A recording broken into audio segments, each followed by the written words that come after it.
เด็กน้อยจำนวนหนึ่งจำเป็นต้องได้รับการปีนปัวโดยด่วนและที่ดีจากแพทย์หมอแต่ครอบครัวยังขาดเขินทั้งเงินและทางเลือกเห็นให้เขาเจ้าเหล่านั้นขาดโอกาสในการเข้าถึงการบริการสุขภาพที่ดีในเวลาที่มืดมิดให้ทางออกแต่ยังมีแสงสว่างน้อยๆจากห้องหมอเพื่อนลาวแขวงหลวงพระบางซึ่งเป็นห้องหมอหนึ่งที่บริการปีนปัวคนเจ็บผู้ด้อยโอกาสปีอยู่แขวงภาคเหนือของลาว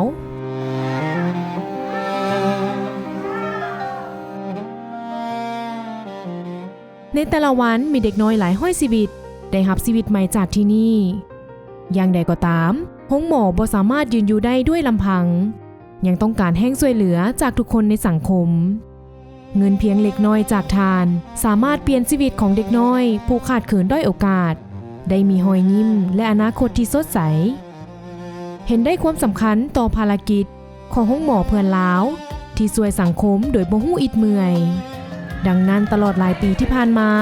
บริษัทโตโยต้าลาวได้ให้ความสำคัญในการช่วยเหลือโดยผ่านกิจกรรมแลนเพื่อน้องล่าสุดบริษัทโตโยต้าลาวได้บริจาครถโตโยต้า1 คันเพื่อรับใช้ภารกิจบริการรับส่งผู้ป่วยผู้ที่บ่มีเงื่อนไขให้ได้เข้าถึงการบริการสุขภาพที่ดีจากแพทย์หมอด้วยเหตุผลนี้เองทางโตโยต้าลาวจึงได้มอบรถคันนี้ให้กับทางห้องหมอเพื่อนลาวเพื่อนำใช้ในเวียกงานประจำวันและการมอบรถในครั้งนี้พวกเราได้ช่วยเหลือสังคมและยืนเคียงข้างสังคม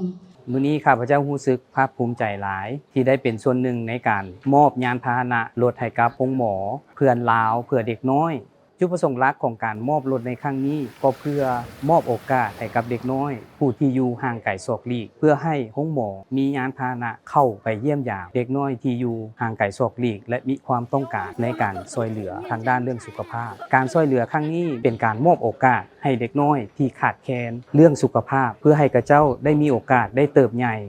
โดยรถคันใหม่นี้ทีมงานแพทย์เคลื่อนที่ของห้องหมอเพื่อนลาวสำหรับเด็กน้อยจะสามารถขยายขอบเขตการลงเยี่ยมยามถึงบ้านสามารถไปถึงบ้านที่ห่างไกลได้หลายขึ้นและตอบสนองต่อเด็กน้อยที่ต้องการความช่วยเหลือได้ไวขึ้นกว่าเก่าเพื่อรับประกันว่าจะบ่ได้มีเด็กน้อยคนใดถูกปะปล่อยละเลย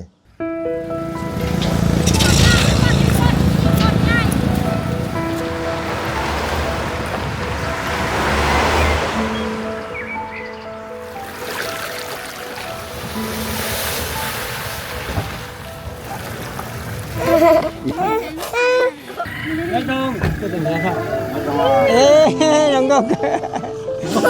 saya kejar lah. Yang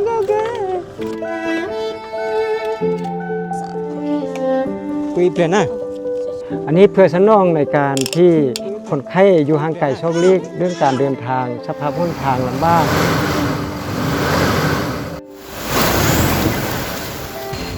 เรื่องเศรษฐกิจค่าใช้จ่ายในการที่มาห้องหมอบ่เพียงพอสิ่งนี้แม่นสิ่งที่พวกเราเห็นว่ามีความจำเป็นหลายบ๊ายบายนะ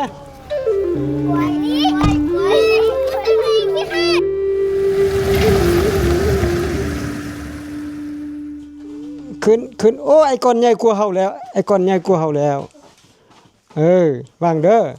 1 2 3เจ็บบ่ไอ้ก้อนเกี่ยวกับเท่านี่ก้อนนี้เพิ่นมาเที่ยวมาเอาไปทุกเดือนเพิ่นจะมาเอาปิดลังซะเด้อวางยุกวางยาบ้านมาเพิ่นก็มาส่งทุกการช่วยเหลือคือรอยยิ้มและลมหายใจของเด็กน้อยนับพันที่จะได้เติบใหญ่มีความหวังและอนาคตที่สดใส Then every time this hospital is full of patients and children and their families.Then I heard that the car is not enough to the outreach activity. We decided to donate our car here today.